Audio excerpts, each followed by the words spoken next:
찬양 감사드립니다. 함께 기도드리도록 하겠습니다. 저희를 사랑하시는 거룩하시고 자비로우신 우리 하나님 아버지, 참으로 감사를 드립니다. 죄 가운데서, 사망 가운데서 또 저희들 어찌할 바를 알지 못하고 있을 때에 주 예수 그리스도께서 친히 십자가에 피 흘리셔서 우리 모든 죄를 단번에 또 영원히 도말하여 주신 은혜 참으로 감사를 드립니다. 우리를 구원해 주신 것뿐만 아니라 또 주님의 몸된 교회 가운데서 거룩한 지체로 함께 교제할 수 있도록 도와주신 것 참으로 감사를 드립니다. 되어져가는 많은 징조들을 바라볼 때에 이제 주님께서 다시 오시겠다고 약속하신 그 마지막 때가 참으로 얼마 남지 않은 세상이라는 것을 저희들 너무나도 잘 알고 있습니다. 이 마지막 시대를 살아가는 저희들 하나님 앞에 우리가 무엇을 구하며 또 무엇을 생각하며 어떻게 살아가는 것이 주님 앞에 올바른 신앙생활인지 늘 마음속에 깨닫게 해주시기를 참으로 원합니다. 무엇보다도 우리에게 더욱더 전도의 문을 열어주셔서 더 많은 사람들 구원받을 수 있도록 역사해 주시기를 간절히 원합니다. 또 그 일을 위해서 다음 한 주간 귀한 전도 집회를 기도 가운데 준비하고 있습니다. 이번에도 우리가 전도하고 또 기도하고 인도하고자 하는 그 모든 영혼들이 다 말씀 앞으로 나올 수 있도록 도와주시고 또 그 말씀을 들을 때마다 구원함을 받고 소망 가운데 살아갈 수 있도록 하나님께서 역사해 주시기를 간절히 원합니다. 또한 그 집회를 위해서 먼저 구원받은 우리 모든 믿음의 식구들 더욱 그 마음이 하나가 되게 해주시고 하나된 가운데 더 힘껏 복음을 전가할 수 있도록 주님 도와주시기를 참으로 원합니다. 특별히 이 마지막 시대에 우리 공주교회를 통해서 주님께서 계획하시고 또 작정하신 모든 선하신 뜻이 온전히 다 이루어질 수 있도록 주님 더욱 도와주시고 가정마다 주님께서 더욱 영육간에 은혜로 함께 해주시기를 참으로 원합니다. 무엇보다도 이 마지막 시대에 우리들의 믿음과 신앙을 지켜주시고 또 가정과 일터와 건강과 사랑하는 자녀들의 그 모든 것들을 지켜주셔서 우리가 마음껏 복음을 증거하고 또 신앙생활 하는데 아무런 어림이 없도록 도와주시기를 원합니다. 특별히 오늘 고개 숙인 우리 모든 또 형제 자매님들 그 심령 가운데 참으로 하나님 앞에 바라고 원하는 부분들도 있습니다. 하나님의 선하신 뜻 가운데서 그 모든 것들이 다 이루어질 수 있도록 축복해 주시기를 간절히 원하오며 언제나 우리를 사랑하시는 예수님의 이름으로 기도드렸습니다. 아멘. 우리 성경 찾으시겠습니다. 열왕기상 17장입니다.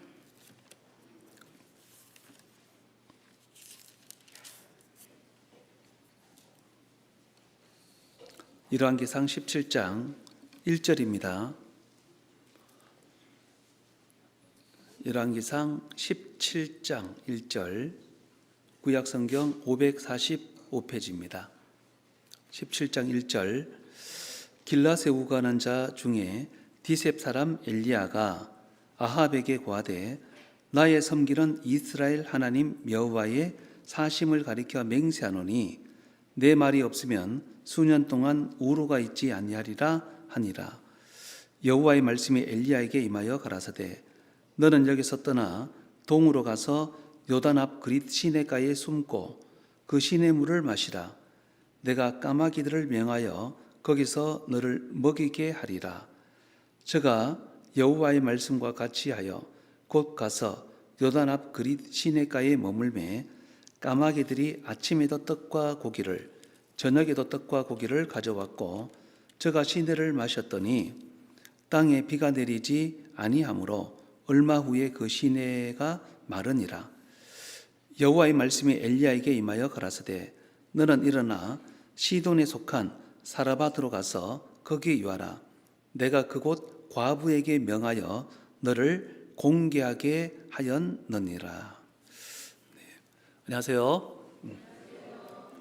오늘도 우리 앞뒤 잡아보시면서 손을 좀 이렇게 흔드시면서 반갑습니다. 잘 오셨습니다. 환영합니다. 해보세요.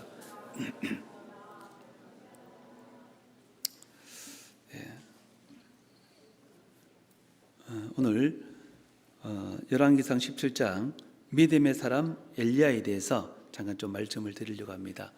엘리야라고 하는 뜻은 여호와죠.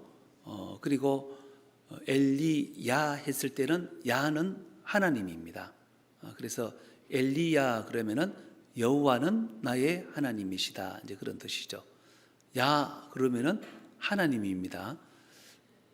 우리 그 언어 속에 그 애들을 부를 때 야 그럴 때 있죠. 야 하나님입니다. 하나님. 엘리야는 하나님, 여호와는 하나님이라는 뜻입니다. 어쨌거나 이 엘리야 구약 성경에 모세만큼이나 위대한 선지자로 나옵니다. 근데 엘리야 자체가 뭐 특별한 것은 아닙니다. 우리 여기 좀 잡아놓고 야고보서 5장 한번 보실까요? 야고보서 5장.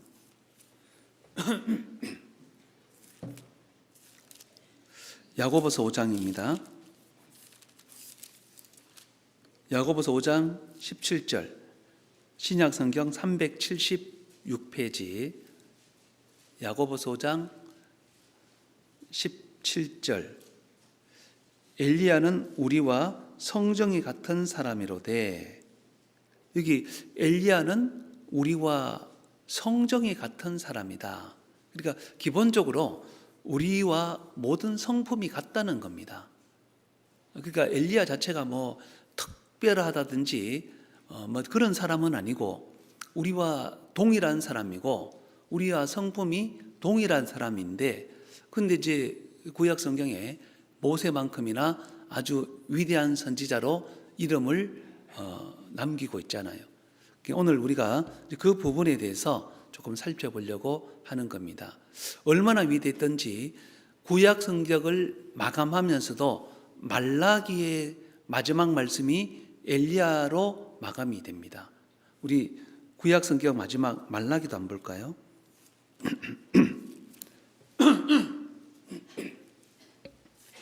말라기 4장입니다. 구약 성경 맨 끝이죠.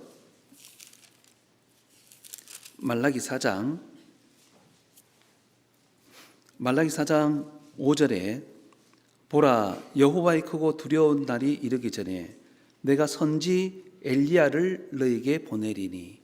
그러니까 구약 성경을 마감하면서도 엘리야 이야기가 나옵니다. 또 신약 성경에 우리가 아주 큰 사건 하나 알고 있죠. 변화산에서 예수님이 올라가셨을 때 예수님이 본 모습을 보여주셨습니다. 그때 갑자기 베드로, 야고보, 요한이 구약에서 가장 위대했던 선지자 한 사람 모세를 봤습니다. 근데 모세만 본 것이 아니라 또 누구를 봤습니까? 엘리야를 본 겁니다. 그리고 또 세례 요한에 대해서 얘기하면서 뭐라고 합니까? 엘리야의 신명과 능력을 가진 사람이다. 세례 요한에 대해서도.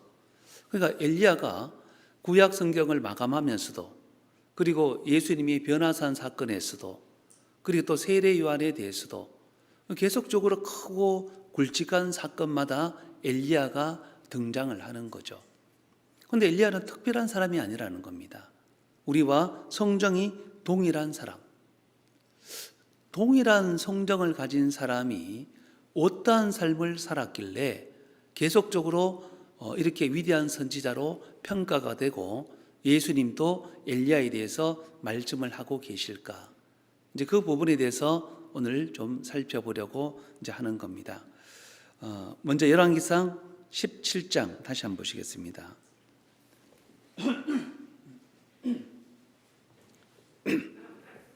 열왕기상 17장 1절입니다. 열왕기상 17장 1절. 길라세 우가는 자 중에 디셉 사람 엘리야가 아합에게 고하되 나의 섬기는 이스라엘 하나님 여호와의 사심을 가리켜 맹세하노니 내 말이 없으면 수년 동안 우로가 있지 아니하리라 하니라. 여기 엘리야가 누구에게 구했냐면은 아합에게 구했습니다. 아합이라고 하는 사람은 북이스라엘의 왕입니다. 북이스라엘. 그리고 이 아합이라고 하는 사람은 한 나라를 파멸로 이끈 장본인이죠. 북이스라엘에 얼마나 많은 우상들을 이끌어 왔습니까? 그의 아내 이세벨과 함께 수많은 우상들을 이끌어온 사람이 아합입니다. 그러니까 지금이나 예나 마찬가지죠. 한 공동체나 한 가정이나 또 한 나라나 파멸로 이끌어가는 사람들도 있고, 또 반대로 그 공동체를, 그 나라를 또 이렇게 하나님의 말씀으로 잘 인도해서 세워가는 사람들도 또 있는 겁니다. 우리 구약 성경에 사무엘 같은 선지자 보세요. 사무엘 같은 선지자는 그때 말씀이 희귀하여 하나님의 이상이 보이지 않던 시대, 그리고 계속적으로 블레셋으로부터 압제를 받아가지고 온 이스라엘 공동체가 고통을 받고 있던 그 시대. 그런데 하나님의 말씀이 사무엘에게 임하고, 사무엘은 그 말씀을 통해서 이스라엘을 말씀으로 반드시 세워가는 그런 역사의 전면에 선 사람들도 있고, 아합처럼요, 나라 자체를 온통 그냥 멸망의 구렁텅이로 떠밀어버리는, 파멸로 이끌어버리는 그런 장본인들도 있는 겁니다. 그것은 성경에서도 그런 일들이 있고, 지금도 그런 일들이 얼마든지 있을 수 있다고 생각합니다. 지금도 가정이나 공동체나 교회나 나라나 한 사람으로 말미암아 나라가 망해버리고 그런 일들이 얼마나 많이 있습니까? 또 한 사람으로 말미암아 나라가 세워지는 그런 일들도 얼마든지 많이 있는 겁니다. 자, 근데 오늘 디셉 사람 엘리야가 아합에게 구하는 겁니다. 아합은 그 당시 어쨌거나 최고 국가 권력자입니다. 최고 국가 권력자에게 좋은 소식을 전하는 것이 아니라, 이거는 저주잖아요. 저주. 흉한 소식입니다. 농경사회에서 우로가 없다고 하는 것은 이거는 거의 치명적인 거죠. 치명적인 일입니다. 농경사회에서 비와 이슬이 없다고 하는 것은 이거는 사람들 다 굶어 죽으라는 얘기잖아요. 그것도 잠깐이 아닙니다. 수년 동안 비와 이슬이 없다. 얼마나 고통이 심하겠습니까? 이 저주의 소식을 전하는 겁니다. 이 저주의 소식을 전하면은 듣는 입장에서 어떨까요? 기분 좋을 일은 없겠죠. 자기 국가 권력을 다 이용해서 바로 죽일 수도 있습니다. 그럼 이 흉한 소식을 전하기 위해서는 어쩌면 자기 목숨을 걸어야 되는 그런 일들도 그런 일일 수도 있다는 거죠. 우리가 좋은 소식을 전해도 미워하는 사람들이 있잖아요. 우리가 살고 있는 세상에 복음을 전해도 우리를 미워하는 사람들이 많습니다. 복음을 전하지 않으면 화평하게, 즐겁게, 재미나게 살 텐데, 근데 복음을 전했다는 이유 때문에 미워하고 또 왕따시키고 그리고 욕하고 그런 사람들이 주변에 얼마나 많습니까? 흉한 소식도 아닙니다. 같이 천국 가자는데, 영생을 누리자는데 미워하는 사람들이 얼마나 많습니까? 세상에 좋은 소식을 전해도 미워하는 세상인데, 하물며 흉한 소식을 전했으니 이것은 보통 문제가 아니죠. 어쩌면 자기 목숨을 걸어야 되는 그런 일일 수도 있다는 거죠. 그런데 이 우루가 없다고 하는 것은 엘리야의 자기 개인적인 생각이나 개인적인 자기 소견이 아니라는 겁니다. 하나님의 말씀에 근거한 그것을 그대로 전했을 뿐입니다. 신명기 여기 잡아놓고요. 11장 한번 보시겠습니다. 신명기 11장.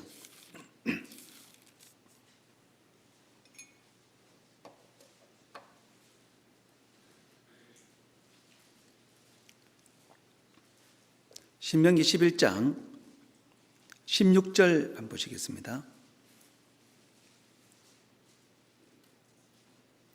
신명기 11장 16절 너희는 스스로 삼가라. 두렵건대 마음에 미혹하여 돌이켜 다른 신들을 섬기며 그것에게 절함으로 여호와께서 너희에게 진노하사 하늘을 닫아 비를 내리지 아니하여 땅으로 소산을 내지 않게 하심으로 너희가 여호와의 주신 아름다운 땅에서 속히 멸망할까 하노라. 하나님이 일단 말씀을 하셨습니다. 이스라엘 백성들 가나안 땅에 들어가기 전에 너희가 만일 하나님을 버리고 하나님을 떠나면은 첫 번째 증상이 뭐냐면은 하늘에서 비를 내리지 않는다는 겁니다. 비를 내리지 않는다. 그래서 비를 내리지 않으면은 농경 사회에서 비가 없으면은 이거는 뭐 죽는 일이죠. 하나님이 약속하신 그 말씀에 근거해서, 그리고 열왕기상 17장에도 아합에게 고해라. 여호와의 말씀에 이 땅에 수년 동안 우루가 없다. 비와 이슬이 없다. 엘리야는 그 말씀대로, 그리고 하나님의 약속에 근거해서 아합에게 그 말씀을 선포한 겁니다. 여호와의 말씀에 왕이시여 하나님의 말씀을 들으소서. 하나님의 말씀에 이제 몇 년 동안 이 땅에는 비와 이슬이 없습니다. 비와 이슬이 없습니다. 아합은 좀 전에 말씀드렸던 것처럼 국가의 최고 권력자입니다. 기분이 어떨까요? 아합의 기분이. 여러분들이 만약 아합 같으면은 이 땅이 잘 먹고 잘 살아야 자기 체면이 서는데, 근데 자기가 왕이 되었는데 백성들이 다 굶어 죽어가고 하면은 필연적으로 우리 시대 같으면 뭐가 일어나겠습니까? 뭐 데모가 일어나고 난리가 나겠죠. 직장에서 쫓겨나고 월급이 그러면 뭐 난리 나지 않겠습니까?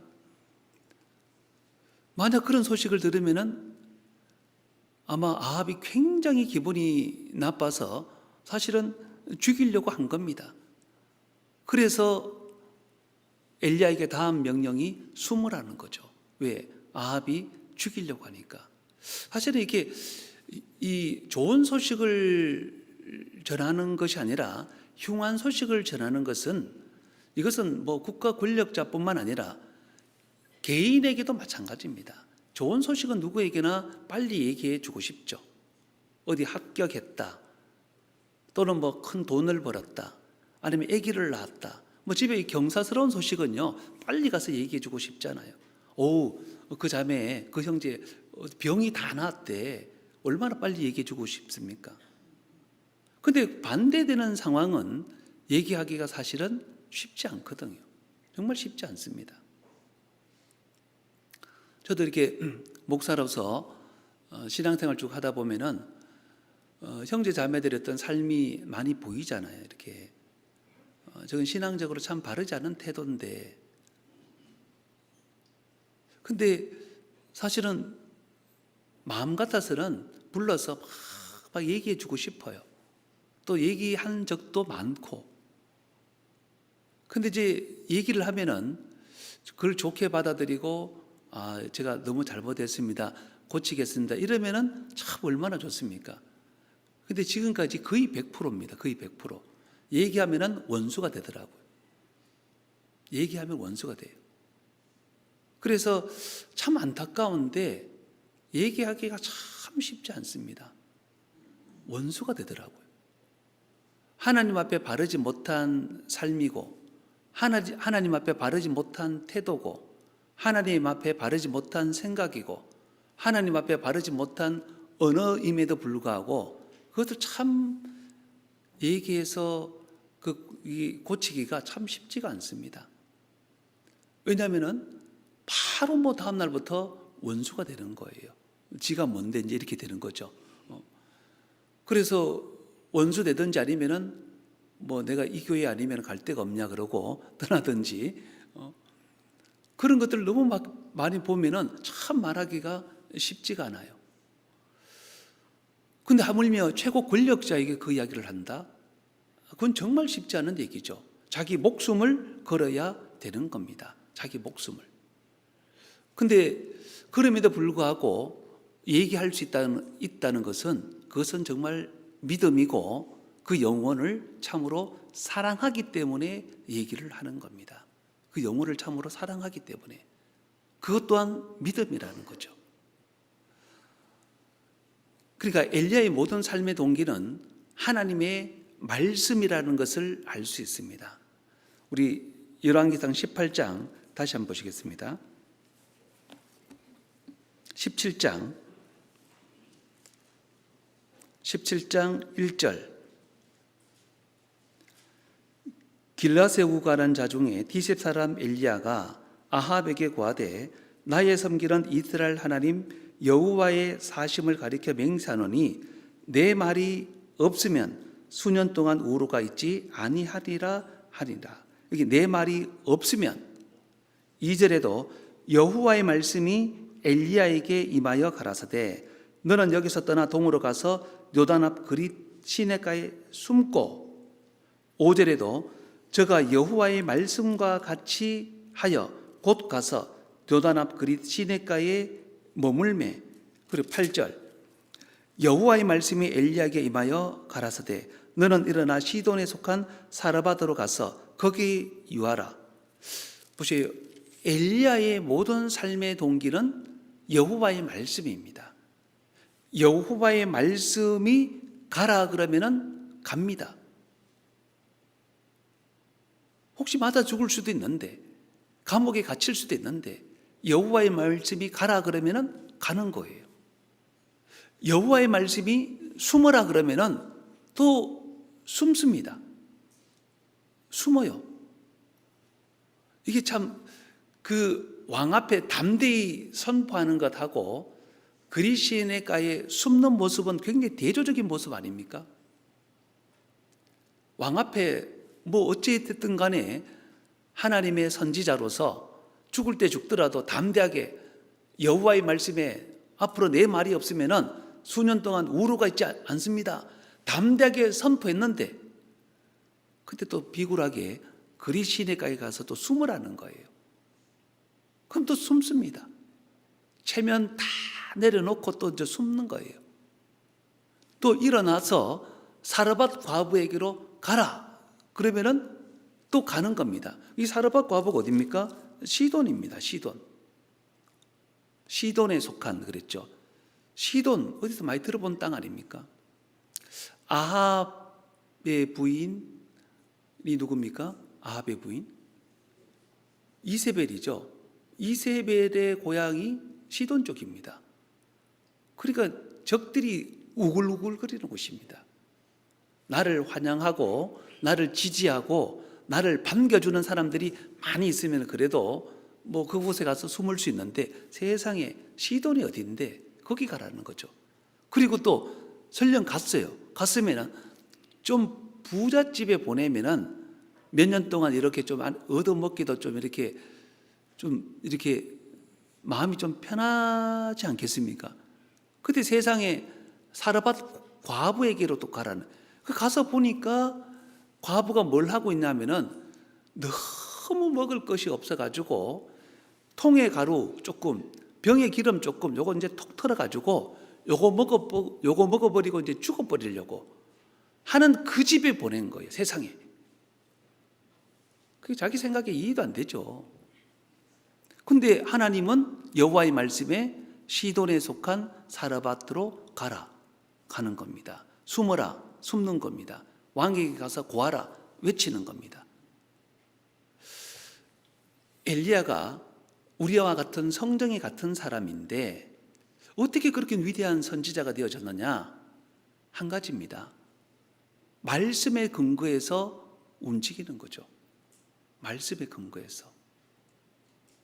말씀에 근거해서 움직이는 겁니다. 하나님의 말씀에 순종하는 거예요. 이해는 안 되지만, 설득도 안 되지만 가라 그러니까 가는 거고, 숨으라 그러니까 숨는 거고, 또 사르밧으로 가라 그러니까 가는 거고, 염치불구하고 또 가는 겁니다. 믿음의 사람이 되는 것은 딱 한 가지입니다. 어떤 그 사람 자질 자체가 뭐 특별나서 믿음의 사람이 되는 게 아니에요. 오로지 말씀의 근거에서 순종하는 사람, 그게 믿음의 사람이 되는 겁니다. 우리도 엘리야와 성정이 같습니다. 우리가 엘리야와 뭐 특별한 차이가 있는 게 아닙니다. 아까 야고보서 5장 말씀 우리가 보셨잖아요. 엘리야는 성정이 우리와 같은 사람이다. 엘리야가 특별한 것도 아니고 우리가 엘리야보다 특별히 못난 것도 아니고 똑같다는 겁니다.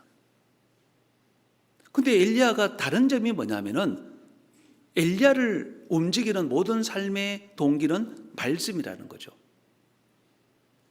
어떤 사람은 자기 체면이 삶의 동기가 되는 사람이 있잖아요. 가야 되는데 체면 때문에 못 가고, 그죠? 가면 뭘 하라 그러면은 또 자기 또 고집 때문에 못 하. 그러니까 이제 말씀보다는 늘 그냥 자기 체면, 자기 고집, 자기 생각 이런 것 때문에 못 하는 거예요. 안 하는 겁니다. 그냥 앉아 있는 거예요. 그 결과 한 사람은 믿음의 사람이 되는 거고 한 사람은 그냥 평범한 사람으로 그냥 앉아 있는 거죠. 우리의 삶을 지배하는 것은 뭐죠? 하나님이 우리에게도 수많은 말씀들을 주셨고 수많은 우리가 말씀들을 읽으면서 우리의 생각을 지배하고 우리의 행동을 지배하는 것은 무엇일까요? 엘리야는 말씀이 임하면은 가라면 갑니다. 서라면은 섭니다. 유턴하라고 하면은 유턴합니다. 숨으라 그러면은 비굴하지만 숨습니다. 그리고 사르밧 과부에게로 가라. 자기 생각에는 죽을 것 같은데 가는 겁니다. 자기 생각에는 죽을 것 같고 망할 것 같고 안 될 것 같고 그런데 말씀대로 하는 거예요. 근데 거기서 무엇을 봅니까? 놀라운 역사를 보는 거죠. 하나님의 그 놀라운 역사. 그 숨는다는 게요, 얼마나 참 이 상식적으로 생각해 보면은 이 비굴한 생각입니까?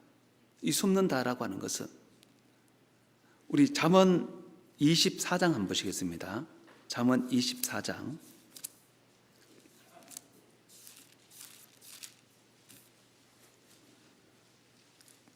잠언 24장 10절.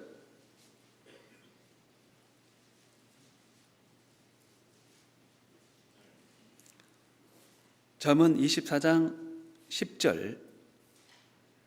우리 같이 한번 읽겠습니다. 시작.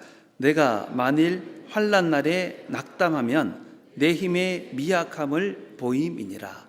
환난 날에 낙담하면 사람은 누구든지 두 가지 모습이 있습니다. 두 가지 모습이. 그러니까 환영받고 대접받고 영광을 받는 자리에는 누구든지 서고 싶어 하죠. 반대. 근데 그 반대. 환영받고 영광을 받고 대접을 받는 자리가 아니라 그 반대라면은 누구든지 서기 싫어하는 본성이 사람 속에 다 감춰져 있습니다. 이스라엘 백성들도 예수님에 대해서 오해를 했던 게 뭡니까? 예수님이 두 가지 모습인 거예요. 하나는 영광의 주, 만왕의 왕으로 오셔서 이 세상을 철장으로 다 부숴버리는 심판의 주로 오시는 모습도 있고 또 하나의 모습은 어린 양으로 오셔서 먼저는 고난을 받으시고 십자가에서 죽으셔서 우리 죄를 대속하시는 모습이 있는 겁니다. 그런데 이스라엘은 그걸 간과한 거예요. 그런 건 싫다는 겁니다. 오로지 만왕의 왕으로 오셔서 우리를 구원하고 우리 민족을 구원하고 우리를 영광스럽게 회복해 줄 그 메시아만 기다리고 있으니 그 예수님의 모습이 눈에 안 들어오는 겁니다. 사도 바울도 그가 바울이기 전에 사울이었을 때 왜 예수 믿는 사람들을 그렇게 죽이려고 그렇게 열심을 내었습니까? 자기 생각에는 이해가 안 되는 거예요. 신명기 읽어보면은 대저 나무에 달린 자마다 저주를 받은 자인데 아니 십자가에 달린 자가 저주받은 자인데 그 저주받은 자를 메시아라고 그러니 이거는 신성모독이다. 자기가 생각했던 메시아는요 만왕의 왕으로 오실 그 영광의 주를 생각했던 겁니다. 그런데 십자가에 달린 예수님을 메시아라고 그러니 이해가 안 되죠. 그래서 스데반을 죽여버렸고 대제사장들에게 공문을 받아서 다메섹 언덕을 넘어서 시리아까지 가서 믿는 사람들을 싹 다 잡아다가 죽여버리려고 그 열심을 품고 그는 외국까지 넘어가는 겁니다. 그때 언덕을 넘는 길에 주님을 만나죠. 사울아 사울아 어찌하여 네가 나를 핍박하느냐. 주여 니시오니까 나는 네가 핍박하는 예수니라. 그때 사울 마음속에 깜짝 놀란 거예요. 너무나도 놀란 겁니다. 자기가 그렇게 핍박했던 그 성도들이 제대로 믿고 있었고 자기가 오해했었다는 것을 먼저는 초림하셔서 우리 죄를 다 사하시고 주님과 그리고 관계가 화목된 상태에서 우리를 데리러 오실 때는 만왕의 왕으로 오신다는 그 사실이 그 짧은 순간에 사울 마음속에 정리가 된 거죠. 너무나도 충격을 받아가지고요. 사람이 왜 우리가 사는 세상에도 너무 충격받으면은 식음을 전폐하고 알아눕는 그런 사람들이 가끔씩 있잖아요. 너무 충격받으면은. 근데 사울도 너무 충격을 받아가지고 눈이 멀어버렸습니다. 식음을 전폐합니다. 끙끙 며칠 동안 앓는 거예요. 그리고 소명을 주시죠. 이제부터는 네가 그분을 전해야 된다고. 이방인의 사도로 세우심을 받는 거죠. 그때부터 사울은요, 이름을 바울이라고 바꾸고 로마가 깔아놓은 그 도로를 원 없이 다니면서 복음의 횃불을 들고 홀로 다니는데 홀로 다니면서 유럽 대륙을 다 뒤집어 엎어버린 사람입니다. 인식이 바뀌어버린 겁니다. 인식이. 자기 속에 있는 인식이 완전히 바뀌어버렸죠. 그 전까지만 하더라도 그는 몰랐습니다. 왜? 늘 재림의 예수님, 만왕의 왕으로 오신 예수님만 기대했으니까 그는 이해를 못했던 거죠. 우리 삶 속에도 두 가지 모습이 있습니다. 누구든지 대접받고 영광받고 그리고 사람 앞에 칭찬받는 그 자리에는 서고 싶습니다. 근데 반대의 자리라면은 누구든지 다 피하고 싶잖아요. 근데 엘리야는 그렇지 않습니다. 담대하게 선포하라. 아합에게 가서 선포하라 라고 했을 때도 목숨을 걸고 선포합니다. 참 선지자답게 담대한 모습이잖아요. 근데 비굴하게 숨어라 라고 했을 때도 제가 좀 전에 이렇게 담대하게 했는데 어떻게 비굴하게 아닙니다. 비굴하게 숨으라라고 했을 때도 그는 그 말씀에 근거해서 또 숨는 거예요. 교회 가운데도 우리 그 두 가지 모습이 늘 충돌될 때가 있습니다. 우리가 이렇게 영광받는 직분을 줬을 때는요, 사람에게 인정받고 그런 직분 앞에는 누구든지 다 이제 할 수 있지만 그 반대의 경우라면은 하기 싫어하고 거절하고 그런 경우들이 얼마든지 있는 거예요. 두 가지 모습이 우리 속에 있는 겁니다.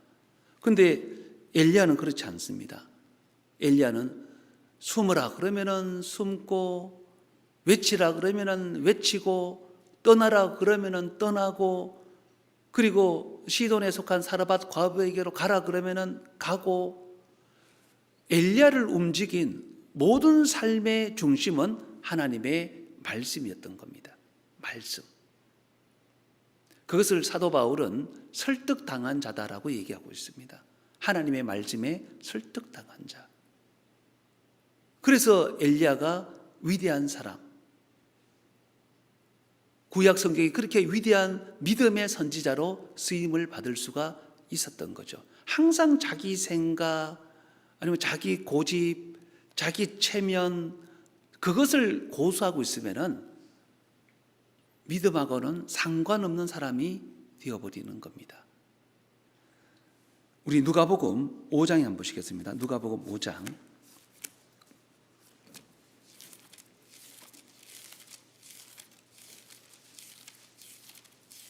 누가복음 5장입니다.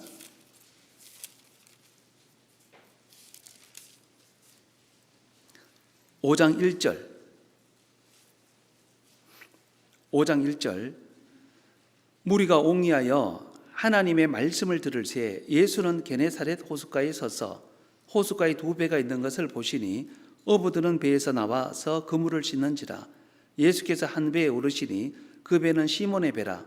육지에서 조금 뛰기를 청하시고 앉으사 배에서 무리를 가르치시더니 말씀을 마치시고 시몬에게 이르시되 깊은 데로 가서 그물을 내려 고기를 잡으라. 시몬이 대답하여 가로되 선생이여 우리들이 밤이 맞도록 수고를 하였으되 얻은 것이 없지만은 말씀에 의지하여 내가 그물을 내리리다 하고 그리한즉 고기를 예운 것이 심이 많아 그물이 찢어지는지라. 여기 베드로는 어부입니다. 베테랑 어부입니다. 갈릴리 바다에 대해서는 누구보다도 잘 아는 사람입니다. 여러분들 섬이나 바닷가에 가서요 물고기 잡는 사람들하고 얘기해 보세요. 깜짝 놀라실 겁니다. 우리는 그냥 바닷가에 가면은 그냥 뭐 물때 그러면 잘 모르잖아요. 물때 그러면 잘 모릅니다. 언제 물이 가장 많이 들어오고 언제 물이 가장 많이 빠지고 잘 모릅니다. 근데 바닷가에 가서 얘기해 보면요 이 사람들은 언제 물이 가장 많이 들어오고 언제 물이 가장 많이 빠지고 그 물때를 정확하게 알고 있습니다. 뿐만 아니라 이게 낚시 이렇게 얘기해 보면요 포인트를 정확하게 얘기해 줘요. 에이 거기는 물고기 없어요 그럽니다. 그럼 어디 가야 됩니까? 저쪽에 가면 어떤 종류 여기 가면은 뭐가 많고 어떤 종류가 많고 그러니까 어떤 종류에는 어떤 미끼를 써야 되고 이 바닷가에 가 보면은 이분들은 정확하게 그것들을 얘기합니다. 왜? 오랜 경험 가운데서 그게 삶 속에 다 녹아 들어온 겁니다. 근데 뭐 제 같은 사람은 바닷가에 가보면요 바닷물이 늘 뭐 그게 그건 같죠. 그게 그건 같습니다. 예전에 한번 바닷가에 한번 가서 이제 어싱한다고 이제 모래를 한번 밟아본다고 가니까 바닷물이 얼마나 많이 들어와 있는지 모래는 보이지도 않더라고요. 그래서 이제 다른 데 갔다가 한참 있다 오니까 물이 많이 빠져서 모래가 이렇게 조금 나와 있더라고요. 물때를 전혀 모르고 찾아간 거죠. 물때를 전혀 모르고. 제 같은 사람은 바닷가에 가봐도 언제 물이 들어오고 언제 물이 나가고 전혀 모릅니다. 물고기가 어디에 많이 모여 있는지 어떤 미끼를 써야 되는지 전혀 모릅니다. 근데 베드로는 어부잖아요. 얼마나 잘 알겠어요. 이 베테랑 어부도 밤새도록 그물을 던졌는데도 물고기를 못 잡았어요. 허탈하죠. 그래서 그물을 나와서 새벽에 이제 씻고 있는 겁니다. 그런데 그 많은 배 중에 하필이면 예수님께서 자기 배에 오르셔요. 그리고 말씀을 하시는 겁니다. 그러니까 이제 그물을 씻으면서 하시는 말씀을 무심히 들었겠죠. 무심히 가만 듣다 보니까 그 말씀이 마음속에 뭔가 하나씩 새겨지는 게 있습니다. 이게 말씀이 새겨지다 보니까 그 말씀이 자기 마음을 움직이는 거예요. 실제로 그런 일들이 우리 주변에도 얼마나 많이 있습니까? 전도 집회 때 우연히 참석했다가 아니면 뭐 누구 때문에 왔다가 아니면 뒷자리에 앉아 있다가 근데 그 말씀을 듣다가 점점 귀가 열어지고 마음이 열어지고 그래서 구원받는 사람들이 참 많거든요. 처음에는 무심히 듣는 겁니다. 무심히. 저도 처음에 구원받을 때 하도 들어보라 그래서 뭐 듣기는 들었지만 이렇게 보니까 처음에는 그냥 무심히 듣는 거예요. 뭐 저도 교회 생활 안 한 것도 아니고 수십 년 한 사람이고 그냥 뭐 설교 하나 보다 이 설교가 우리 왜 좀 이렇게 따분한 얘기하면은 뭐라 그럽니까? 야 설교하지 마 그러잖아요.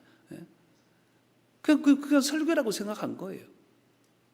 그냥 앉아서 그냥 무심히 이렇게 듣다 보니까 듣는 중에 뭔가 한 가지 깜짝 놀란 거예요. 첫째 날 말씀 가운데 하늘이 낡아지고 땅이 낡아지고 멸망하고 히브리서 1장 그 옷과 같이 낡아진다는 그 말씀을 하는데 갑자기 마음속에 불현듯 한 가지 생각이 싹 스쳐 지나가는 거예요. 아니, 저거 내가 학교에서 배운 건데, 환경과학이라 그래서 제가 교양으로 배웠거든요. 그러면서 제가 많은 스크랩도 했고 했는데 보니까 자료가 거의 비슷해요. 근데 결론이 달라.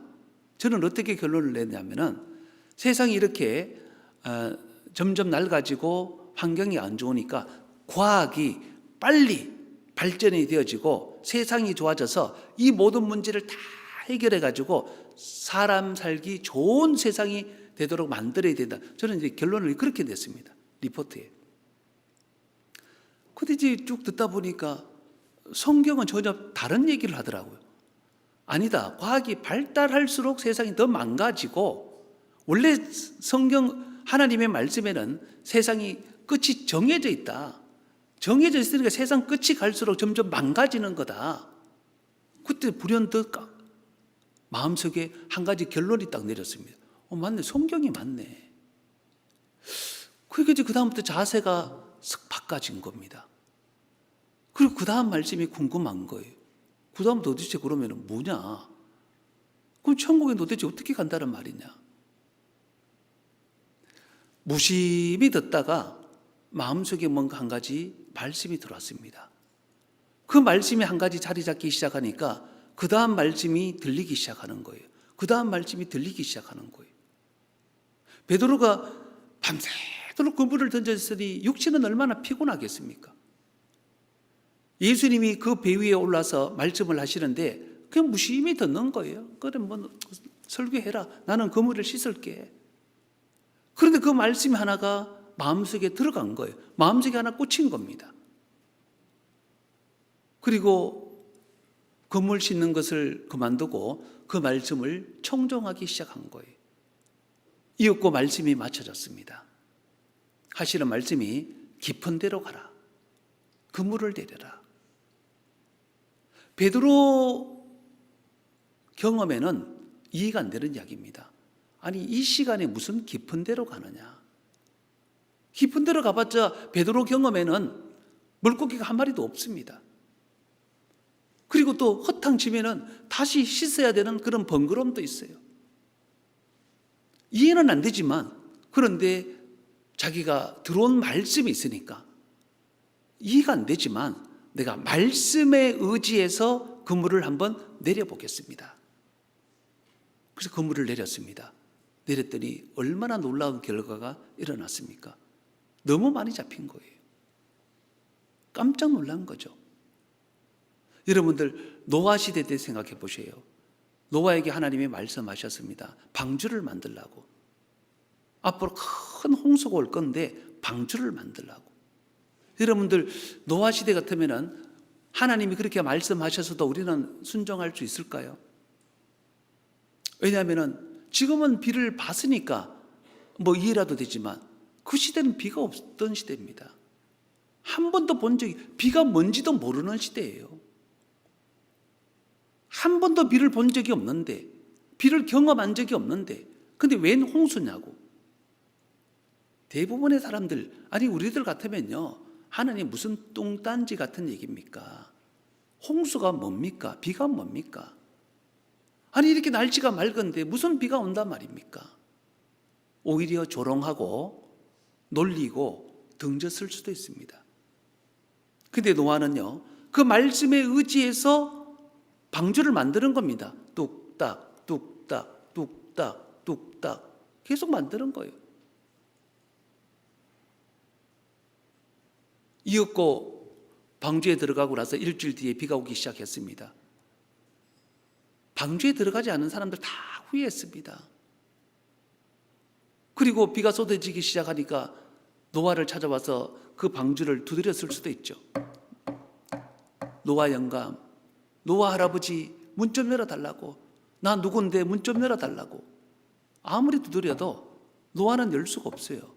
왜? 그 방주문을 하나님이 닫으셨더라. 하나님이 닫으셨기 때문에 노아는 열 수가 없습니다. 들어가지 않은 사람들은 다 죽죠. 노아는 말씀에 의지해서 방주를 만든 겁니다. 말씀에 의지해서. 여호수아 5장에 보면은 이스라엘 백성들이 여리고성을 점령하기 전에 여리고성 사람들 보는 앞에서 모든 남자들이 다 할례를 받습니다. 길갈이라고 하는 곳에서 할례를 다 받어요.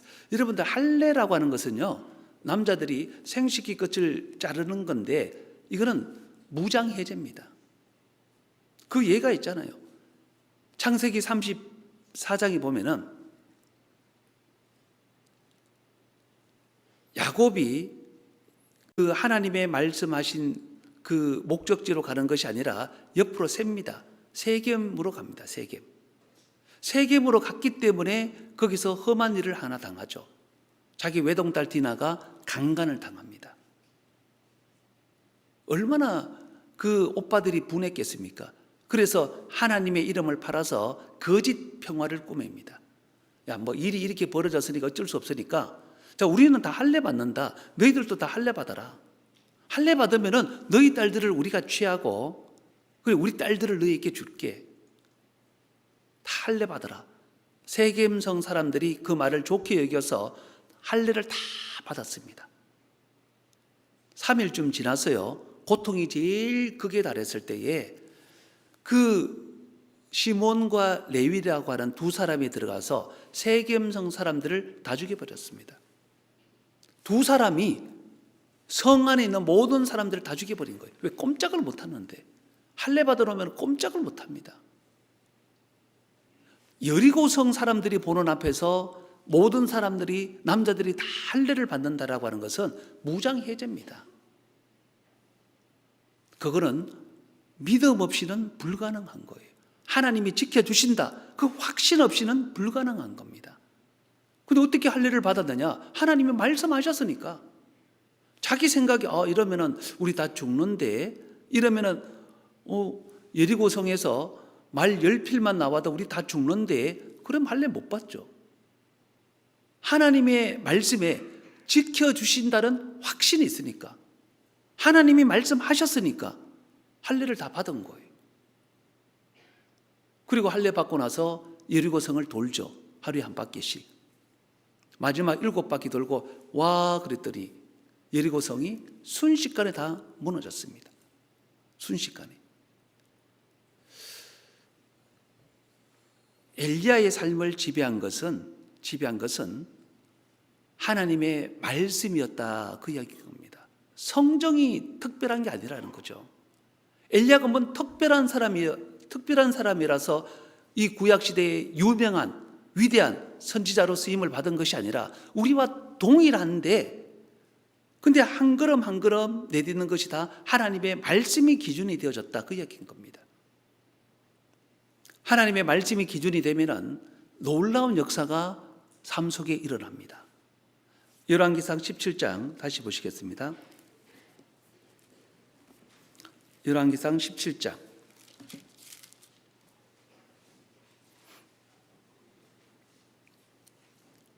4절. 열왕기상 17장 4절. 그 시냇물을 마시라. 내가 까마귀들을 명하여 거기서 너를 먹이게 하리라. 6절. 까마귀들이 아침에도 떡과 고기를, 저녁에도 떡과 고기를 가져왔고 저가 시내를 마셨더니, 까마귀들이 아침에도 떡과 고기를, 저녁에도 떡과 고기를 까마귀들이 물고 온 겁니다. 여러분들 어디 길 가다 보면 까마귀들 많이 보셨을 거예요. 까마귀는 독수리와 다릅니다.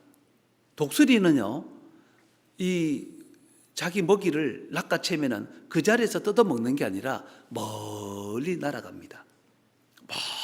멀리 날아가서요, 저 높은 곳, 자기 둥지나 어쨌거나 멀리 날아가, 그 자리에서 최대 멀리 날아가서 뜯어먹습니다.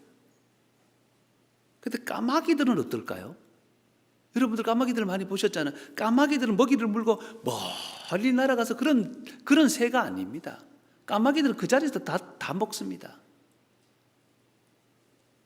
길 가다가 어디 사채 뜯어먹는 까마귀 보세요. 물고 날아가는 게 아닙니다. 그 자리에서 뜯어먹다가 사람 오면은 도망갔다가 또 뜯어먹다가 차가 지나가면은 도망갔다가 또 와서 또 그러지 물고 도망가는 이 새가 아니거든요.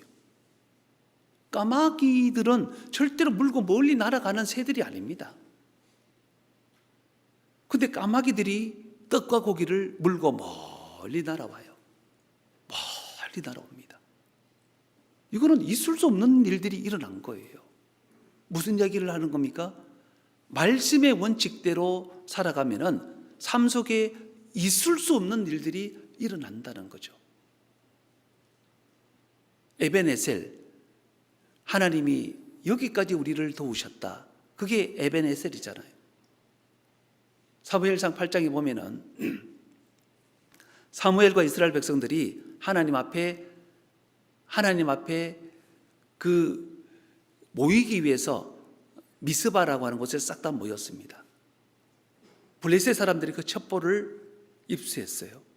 야, 저 사람들 저 미스바로 다 모였으니까 한 번에 다 죽이기 너무 좋다. 그래서 블레셋 사람들이요, 그 첩보를 입수하고 순식간에 기습 공격을 한 거예요. 미스바로. 이스라엘 사람들은 전쟁하기 위해서 미스바에 모인 게 아닙니다. 하나님의 말씀을 듣기 위해서, 요즘 말로 하면은 예배 드리기 위해서 미스바에 모여 있는데, 당연히 뭐 무기도 없지만 하나님 앞에 말씀 듣기 위해서 왔는데 누가 또 무기를 갖고 옵니까? 설령 있다 할지라도. 무기 갖고 오는 사람도 아무도 없어요. 여러분들 오늘 교회 오실 때 뭐 가방에 뭐 시칼로 온다든지 그런 분들 안 계시잖아요. 그냥 말씀 듣기 위해서 왔어요. 왔는데 보니까 블레셋 사람들이 창을 들고 칼을 들고 막 이제 죽인다고 막 쫓아오는 거예요. 어떡합니까 이제? 꼼짝없이 죽었잖아요. 근데 사무엘이 기도합니다.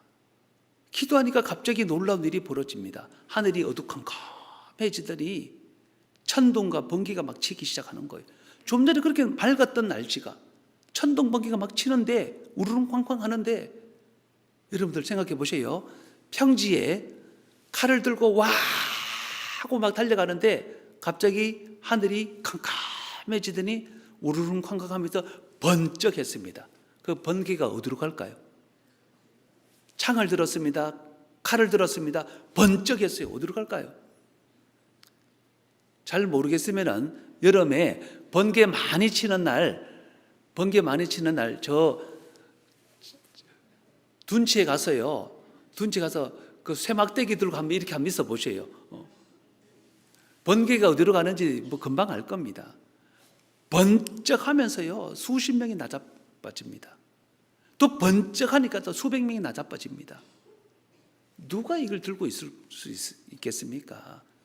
다 버리죠. 너무 무서워가지고 버리고 막 도망을 갑니다. 도망을 가니까 언제 그랬느냐, 하늘이 싹 맑아지면서 블레셋 사람들이 도망가니까 하늘이 싹 맑아지는 거예요. 그때 이스라엘 사람들이 그들이 버린 병기를 줍고 따라가면서 때려잡습니다. 베셋까지 따라잡아요. 그리고 나서 그들이 고백 하나를 하죠. 에벤에셀. 야, 하나님이 삶 속에 에벤에셀, 여기까지 우리를 도우시는구나. 여기까지. 얼마나 감사했으면. 우리가 그 에벤에셀 하나님을 찬양하려면요, 하나의 원칙이 있어야 됩니다. 내 생각, 내 자존심, 내 고집, 이게 이제 중심이 되면은 절대로 믿음의 사람이 될 수가 없어요.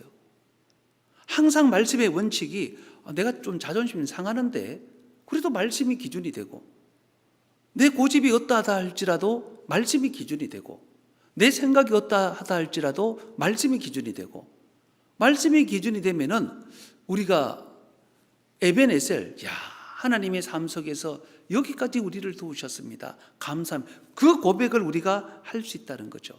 그 고백을. 말씀이 원칙이 되면은.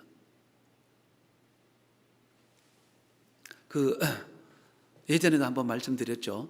학예 수양을 앞두고 당연히 수양이니까 모든 성도가 참석하는 것은 당연한 거 아니겠습니까? 함께 기도하고 함께 봉사하고 함께 전도하고. 근데 이제 수양회가 되면은 핑계가 많아집니다. 뭐 때문에 못 가고 그게 뭡니까? 자기 생각이 이제 우선이 된, 말씀하고는 아무 상관이 없어요. 자기 생각, 자기 고집, 그게 이제 우선이 되니까, 아유, 나는 이래서 못 가, 저래서 못 가, 뭐 때문에 못 가. 그래서 예전에 이제 있던 교회 한 분도 못 간다는 거예요. 그 형제님 왜 못 가셔요? 그랬더니, 자기는 염소 때문에 못 간대. 염소. 왜요? 그랬더니 염소 먹이를 줘야 된다는 거예요. 염소 먹이 많이 주고 가면 되죠. 제가 뭐 짐승 모르는 것도 아니고 염소 먹이 많이 주고 물 뜯어 놓고 가면 됩니다. 그래. 안 된다고. 매일 자기가 줘야 된다고. 그러시냐고. 예. 그랬더니 수양이 하루를 앞두고 전화가 왔더라고요. 목사님, 수양에 가겠습니다. 왜요? 그랬더니 염소 다 집 나가버렸대. 염소가요, 어떻게 문을 열고 염소 한 15마리가 있는 게 집을 싹 다 나가버렸다는 거예요. 하루 종일 찾아도 염소를 못 찾았어. 그래서 염소도 없으니까 이제 수양에 가겠다 그러더라고. 그래서 그러시냐고. 잘 됐다고. 그래서 이제 수양에 같이 참석했어요. 아주 즐겁게 교제 잘하고, 또 그분이 또 안 해서 그렇지 또 하면 아주 또 즐거운 분이거든요. 그래서 또 잘 이렇게 해가지고 마무리도 잘하고 즐겁게 왔어요. 와서 이제 집 이제 차량 운행 다 해드리고 교회 왔는데 전화가 또 왔어. 목사님, 예, 그랬더니 염소가 다 와 있어요 그러는 거예요. 어디 갔었어요? 그러니까 몰라요 그러는 거예요. 염소가 집 앞에 다 와 있더래도. 그리고 가만 생각해보면 걱정 안 해도 될 거 지금까지 자기가 걱정했다고 하나님이 다 해주시는데 그분이 그 간증을 하는 거예요. 그래서 이제 그 일이 있고 나서 얼마 안 있다가 한 9월쯤인가 제가 어디 외부 설교를 갔어요. 토요일 날 갔는데 보통 이제 가면은 뭐 식당에서 밥 먹고 이제 이렇게 숙소 와서 쉬는데 거기는 식당에서 밥 먹는 게 아니라 집에서 이제 어떤 집에서 밥을 해주고 이제 교제한다고 집에서 이제 한다고 가자 그러시더라고요. 그래서 갔어요. 가서 밥을 아주 맛있게 먹고 그리고 이제 이제 밥값 좀 하셔야죠. 무슨 밥값이면 그래도 좀 이제 말씀 좀 해달라고. 그러니까 이제 갑자기 염소 이야기가 생각이 나서 그 얘기를 했어요. 원래 이제 수양이나 다 참석하고 해야 되는데 괜히 자기 생각 때문에 그러니까 저 염소 사건 그 이야기를 했어요. 그래서 걱정할 것도 없고 하나님 다 책임져 주시니까 그럼 된다고. 그랬더니 얘기하면 할수록 그 식주인의 얼굴이 점점 굳어가고 점점 창백해지고 그리고 왜 저러지? 그리고 이제 그래도 얘기를 다 하고 마지막에 이제 기도가 하고 나왔어요. 나오면서 그 목사님한테 근데 얘기하면 할수록 그 식사 대접하셨던 그 제 주인 얼굴이 표정이 안 좋은데 뭔 일이 있냐 그랬더니 뭔 일이 있었대. 무슨 일이 있었습니까? 그러니까 그렇게 수양에 가자 그래도 끝까지 옥수수 농사 때문에 안 간다고, 옥수수 따야 된다고 그랬다가 얼마 전에 폭우가 와가지고 그 밭 3,000평 되는 중에 2,900평이 다 떠내려갔대요. 100평만 남았다는. 저는 그거 전혀 몰랐거든요. 그리고 나도 얼마나 미안한지 너무너무 미안한 거예요. 그 다음날 주일날 만나가지고 제가 죄송하다고 전혀 몰랐습니다. 근데 시간 지나면은 참 이런저런 간증들을 많이 듣는데 한 가지는 확실합니다. 에베네셀. 우리가 말씀의 원칙대로 살아가면은 하나님이 여기까지 우리를 도와주시구나. 여기까지. 근데 늘 어떤 내 고집, 내 생각 그게 이제 주관이 돼버리면은 하나님이 우리에게 주시고자 하는 그 많은 것들을 못 받는 거예요. 받을 수가 없는 겁니다. 우리 마태복음 14장 다 보시겠습니다. 마태복음 14장. 마태복음 14장.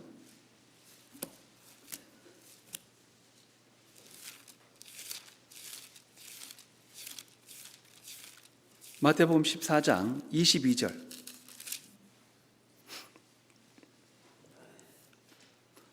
마태복음 14장 22절, 예수께서 즉시 제자들을 재촉하사 자기가 무리를 보내는 동안에 배를 타고 앞서 건너편으로 가게 하시고 무리를 보내신 후에 기도하러 따로 산에 올라가시다. 저물매 거기 혼자 계시더니 배가 이미 육지에서 술이나 떠나서 바람이 거슬림으로 물길을 인하여 고난을 당하더라. 밤 사경에 예수께서 바다 위로 걸어서 제자들에게 오시니 제자들이 그 바다 위로 걸어오심을 보고 놀라 유령이라 하며 무서워하여 소리 지르거늘 예수께서 즉시 일러 가라사대 안심하라 내니 두려워 말라.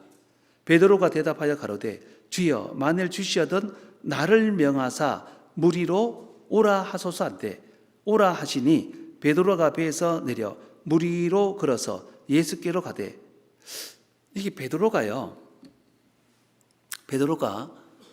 그 거센 풍랑 가운데서 예수님에게 한 가지 부탁을 하죠. 만일 주시거든 나를 명하여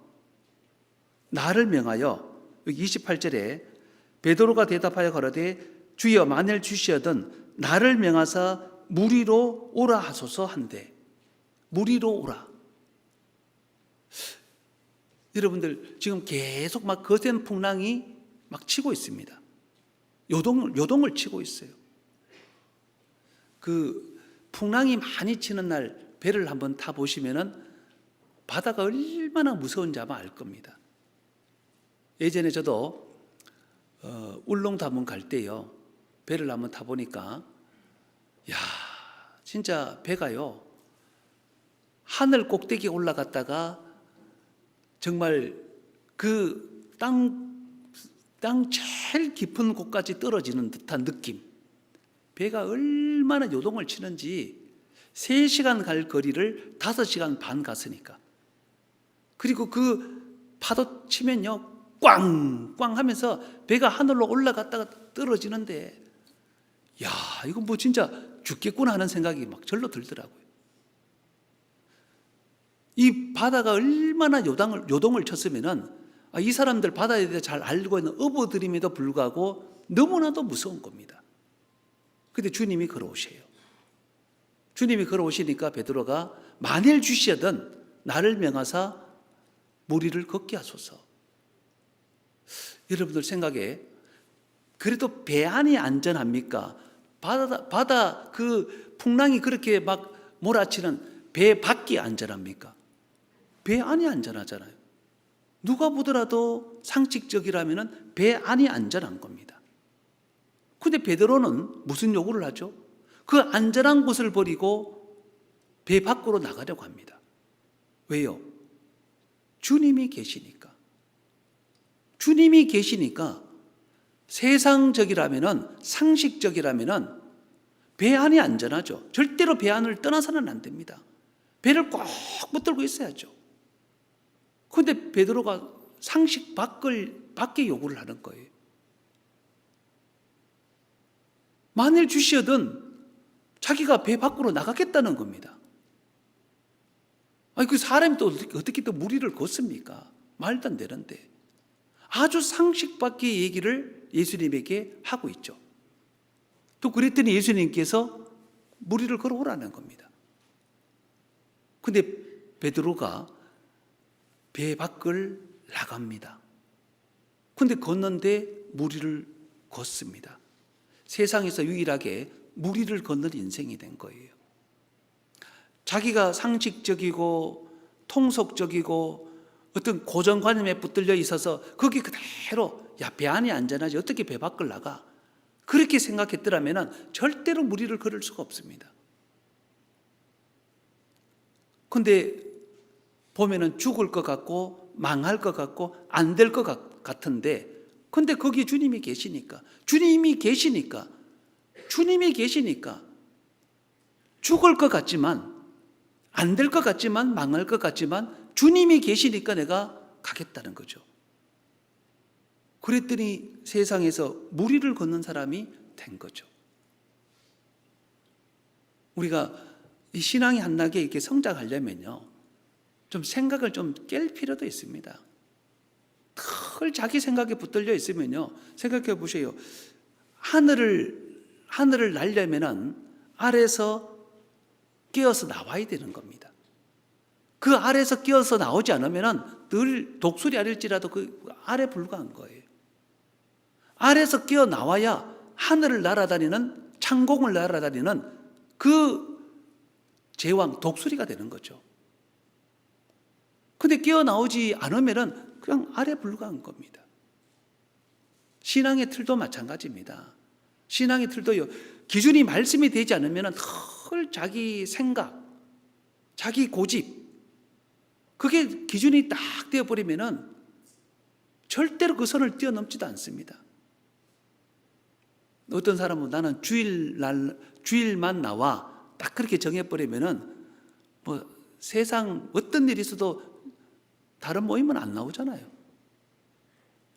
다른 모임 안 나옵니다. 뭐 수요일이 뭐이 됐든, 구역 모임이 어떻게 됐건, 조 모임이 어떻게 됐건, 뭐 형제 뭐 어떻게 안 나와요. 다 주일반. 근데 주일날만 나와서 신앙이 잘 성장할 수 있으면은 주일날만 나오라 그랬지 다른 모임이 왜 필요하겠습니까? 그러잖아요. 이스라엘 백성들도요, 하나님이 말씀하셨잖아요. 이스라엘 백성들에게 적어도 유월절, 오순절, 초막절은 모든 남자들은 예루살렘에 와서 성전에 와야 되는, 아무리 멀리 있어도 유월절, 오순절, 초막절은 예루살렘에 와서 하나님 앞에 나와야 되는 겁니다. 뭐 그거는 말이 필요 없어요. 멀다 그래서 안 오는 게 아닙니다. 근데 유월절과 오순절은 얼마나 가깝습니까? 그리고 오순절 지나면 얼마 지나지 않아서 또 초막절이에요. 그러면은 이런 생각이 들지 않습니까? 첫째는, 자, 그렇게 몇 달 동안 자리를 비워야 되는데, 그럼 우리 양 떼는 누가 치고, 그때 적들이 쳐들어오면은 누가 지키고, 그리고 또 이런 생각 들지 않습니까? 갔다가 가면은 오자마자 또 가야 되는데, 그러면 그 몇 달 동안 자리를 비워버리면 어떡하냐? 별의별 생각이 다 들 거예요. 근데 하나님이 약속하셨습니다. 너희들 유월절, 초막절, 오순절 지키러 올 때는 어떤 대적도 너희를 넘보지 못할 것이다. 왜? 하나님 내가 지켜준다. 너희들 짐승 걱정하지 말아라. 하나님 내가 지켜준다. 근데 실제로 그들이 그 약속을 지킬 때는 문제될 게 하나도 없었습니다. 언제 넘어졌죠? 그 약속을 어기면, 심지어 안식일조차도 어겨버렸을 때 그들은 다 바벨론에 다 붙잡혀 간 거잖아요. 바벨론 포로 생활이 70년 했지 않습니까? 그 생각 안 해보셨어요? 왜 70년 포로 생활했죠? 80년 하면 안 됩니까? 아니 100년 하면 안 돼요? 아니 40년 또 하면 안 되냐고. 바벨론 포로 생활 40년 하면 안 되냐고. 왜 70년을 꼭 해야 되냐고. 바벨론 포로 생활을. 70년, 1년이 365일이죠. 365일 곱하기 70년 해보면 날짜가 나옵니다. 이스라엘 백성들이 가나안 땅에 들어가서 포로로 이끌려간 그 순간부터 그 날짜, 일주일에 한 번씩 안식일 범하잖아요. 그러니까 1년이면 52번의 안식일이 있는데 그들은 안식일을 그 날수만큼 범한 겁니다. 그들이 날수만큼 범한 안식일, 그들이 안식일을 지키지 않으니까 바벨론의 70년 그대로 뽑아가서 그 땅을 강제적으로 하나님이 안식케 한 겁니다. 안식일을 범한 횟수와 정말 동일한 겁니다. 그들이 말씀을 지킬 때는 아무 문제가 안 되었어요. 오히려 말씀에서 떠났을 때 문제가 된 겁니다. 엘리야는 우리와 동일한 성정을 가진 사람입니다. 동일한 성정을 가진 사람인데 왜 위대한 사람이 되어졌느냐? 딱 한 가지입니다. 말씀이 원칙이 된 거예요. 자기 생각이 원칙이 된 게 아니고, 자기 고집이 원칙이 된 게 아니고, 자기 경험이 원칙이 된 게 아니고, 말씀이 가라면 가고 서라면 서고. 이해 안 될 때도 있죠. 우리 열왕기상 17장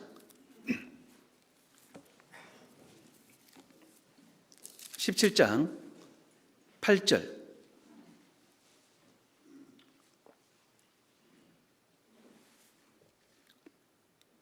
8절 여호와의 말씀이 엘리야에게 임하여 가라사대 너는 일어나 시돈에 속한 사르바드로 가서 거기 유하라. 내가 그곳 과부에게 명하여 너를 공개하게 하였느니라. 11절 저가 가지러 갈 때에 엘리야가 저를 불러 가로되 청컨대 내 손에 떡 한 조각을 내게로 가져오라. 저가 가로되 당신의 하나님 여호와의 사심을 가리켜 맹세하노니 나는 떡이 없고 다만 통에 가루 한 웅큼과 병에 기름 조금뿐이라.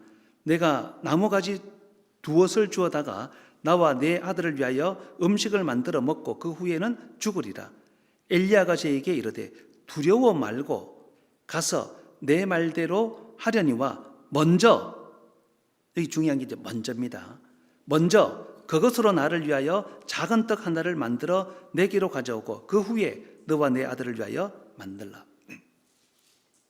아니, 세상에 보내도요, 부잣집에 보냈으면은 이게 벼룩이 간을 내 먹는다 그래서 벼룩이 간. 벼룩이 간 어떻게 내 먹는지 아세요? 벼룩이 간 내 먹으려면은 비법을 하나 알려드릴게요.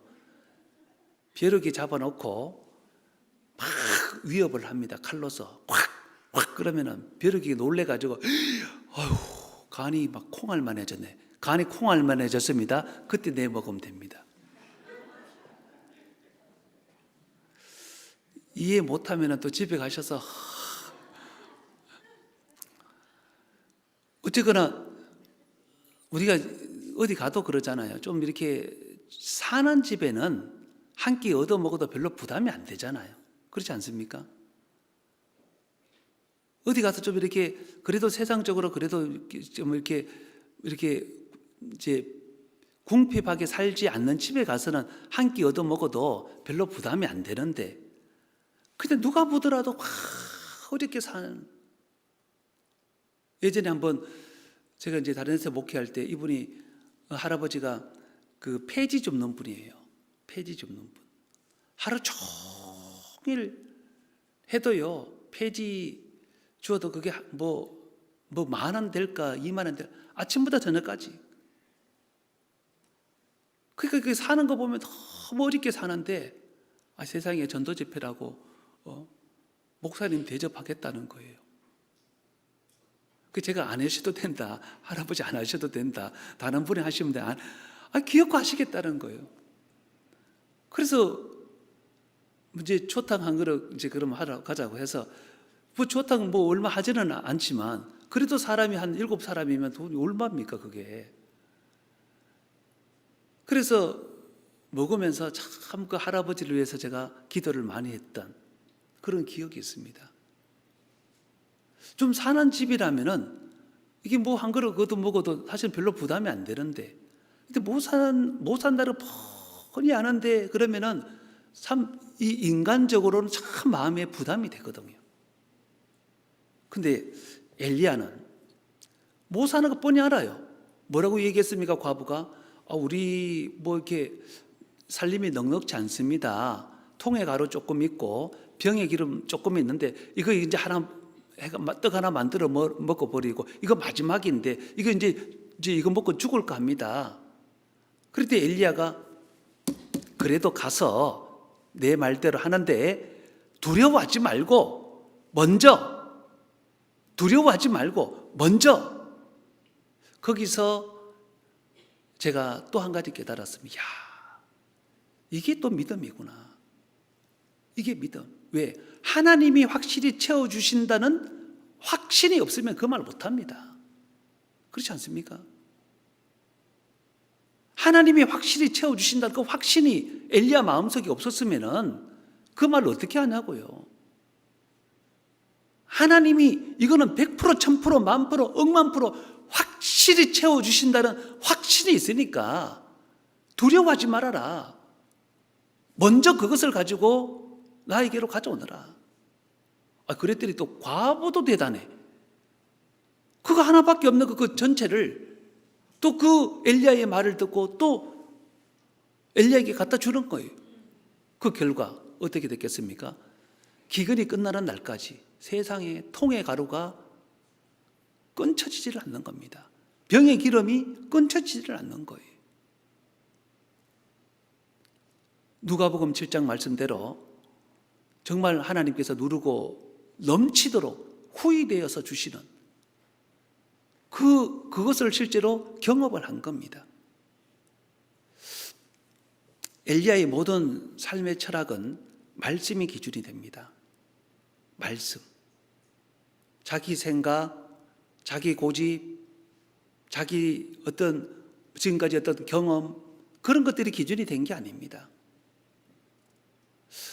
우리도 이제 좀 올 한 해 한 가지 우리 마음속에 좀 확신을 좀 가졌으면 좋을 게 한 가지가 있습니다.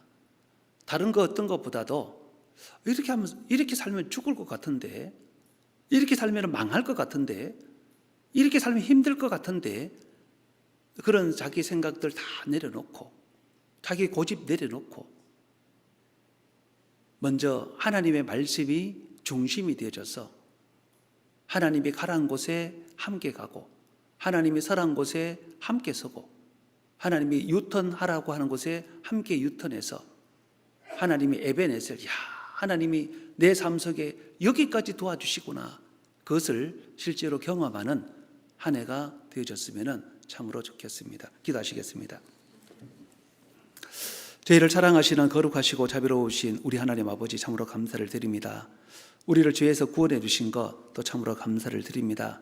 남은 모든 삶이 하나님의 말씀이 기초가 되어져서 힘있게 살아가는 귀한 믿음의 사람들로 채워주시기를 또한 주님 앞에 간구드립니다. 다음 한 주간 귀한 전도 집회, 많은 영혼들이 말씀 앞으로 인도되어질 수 있도록 도와주시고, 그 영혼들을 위해서 우리가 더욱 마음이 하나가 되고 함께 또 한 마음으로 힘을 합하여 전도할 수 있는 귀한 한 주가 되어질 수 있도록 도와주시기를 참으로 원합니다. 특별히 병 중에 있는 사람들 속히 주님께서 건강을 회복해 주셔서 남은 모든 삶이 더욱 하나님을 기쁘시게 할 수 있도록 주님 더욱 도와주시기를 원합니다.